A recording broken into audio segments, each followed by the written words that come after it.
జై శ్రీకృష్ణ. భూమిపై విశ్వామిత్ర మహర్షి చాలా ఘోరమైన తపస్సులో మునిగిపోయి ఉన్నాడు. అదంతా చూసిన ఇంద్రుడికి చాలా భయం వేసింది. ఆ తపస్సు గనుక ఫలించినట్లయితే తన స్థానానికే ముప్పు అది. అందుకే వెంటనే మేనకాని పిలిచి భూమిపైకి వెళ్ళి విశ్వామిత్రుని యొక్క తపస్సుని భంగం చేయమని ఆదేశించాడు. మేనక అదే విధంగా వెళ్ళి విశ్వామిత్రుని యొక్క తపస్సును భంగం చేసింది. వారిరువురి కలయికే ఎంతో అందమైనటువంటి శకుంతల. శకుంతల పుట్టిన తరువాత ఆమెను వదిలేసి మేనక తిరిగి దేవలోకానికి వెళ్ళిపోయింది. అయితే శకుంతలం అనే పక్షులు రక్షిస్తూ ఉన్నాయన్నమాట. అటుగా వెళ్తున్నటువంటి కణ్వ మహర్షి శకుంతలని చూసి శకుంతల అని పేరు పెట్టి తనని అందంగా ఎంతో అల్లారుముద్దుగా పెంచుకున్నాడనమాట.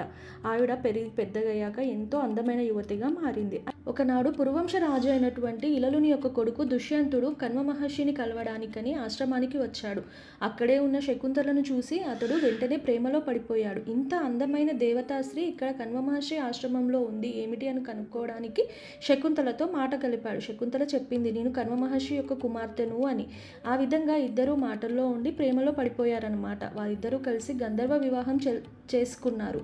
తర్వాత కణ్వ మహర్షి ఆశ్రమాన్ని వదిలిపెట్టవలసిన సమయం వచ్చింది దుష్యంతునికి.